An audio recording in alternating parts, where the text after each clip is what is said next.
Hello friends, welcome back to my channel. இப்போது இந்தியாவும் நியூசிலாண்டும் T20 series play பண்ணிட்டுருக்காங்க. இந்த சீரீஸில் வந்து குறிப்பாக இந்தியன் டீமோட பவுலிங், பேட்டிங் ரெண்டுமே செம்மையான ஒரு பர்ஃபார்மன்ஸாக இருக்குது.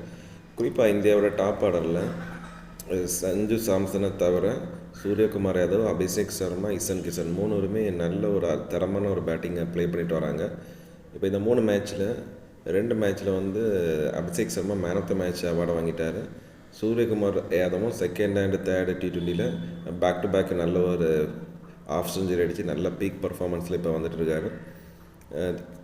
குறிப்பாக இஷான் கிஷன் வந்து செகண்ட் மேட்ச்சில் வந்து ஒரு எக்ஸ்ட்ராடினரி பர்ஃபார்மன்ஸை கொடுத்தாரு. இப்போ தேர்டு T20யில் வந்து இந்தியன் கிரிக்கெட் டீம் வந்து கரெக்டாக 10th ஓவரில் இந்த 150+ டார்கெட்டை அருமையாக சேசிங் பண்ணி வின் பண்ணிட்டாங்க. ஸோ ரிமைனிங் 2 மேட்சஸ் வந்து ஜஸ்ட் ஃபார்மாலிட்டி அந்த மாதிரிப்பட்ட லெவலுக்கு ஆகிட்டு இப்போ இவங்க சீரியஸ் வின் பண்ணனால இந்த சீரியஸ் வந்து இந்தியன் டீமோட T20 பர்ஃபார்மன்ஸை மேலும் ஒரு அடுத்த ஸ்டேஜுக்கு கொண்டு வர மாதிரி இருக்குது.